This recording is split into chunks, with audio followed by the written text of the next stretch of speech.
Voilà, pour se saisir des contenus réels du premier siècle de la culture juridique, il faut parfois aller au-delà des éditions critiques. Et donc, il ne suffit pas de connaître le latin et de comprendre les éditions modernes de ces textes médiévaux, mais il faut parfois aller chercher directement dans les manuscrits. Et donc, vous invite à le faire en ouvrant le manuscrit de Vienne, dont je vous ai envoyé le lien, euh, et à regarder le folio 36 recto, c'est-à-dire le lien 77 de la numérisation de la bibliothèque de Vienne, pour chercher où l'édition critique de Annalisa Belloni se termine et comment ça recommence le texte, le vrai texte du Libellus de Pilius, où il donne immédiatement la mesure de l'importance du travail de généralisation, les generalia dont il avait parlé,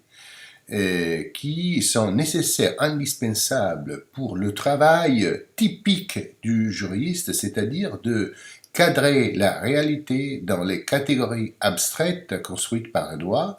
parce que sur ces catégories, il est possible de former un jugement. Donc, de établir une vérité concordée, je dirais une vérité sociale, qui est tout autre chose par rapport à la vérité, pour ainsi dire, scientifique, est une vérité partagée et une vérité à laquelle on arrive grâce à une procédure qui est faite de fiction et des présomptions. Donc, le premier sujet que Pilius aborde dans son traité, c'est justement les présomptions. Vous voyez dans la page, j'espère que vous pouvez la voir devant votre yeux dans ce moment, que juste après la fin de l'introduction, où il y a le mot Redeatis, qui est le dernier qui est édité par Belloni, on recommence en expliquant pourquoi il faut commencer avec les présomptions, avec une classification de la présomption. Je vous lis pour vous montrer comment on peut, en effet, après un certain exercice, devenir capable de lire cette écriture ancienne.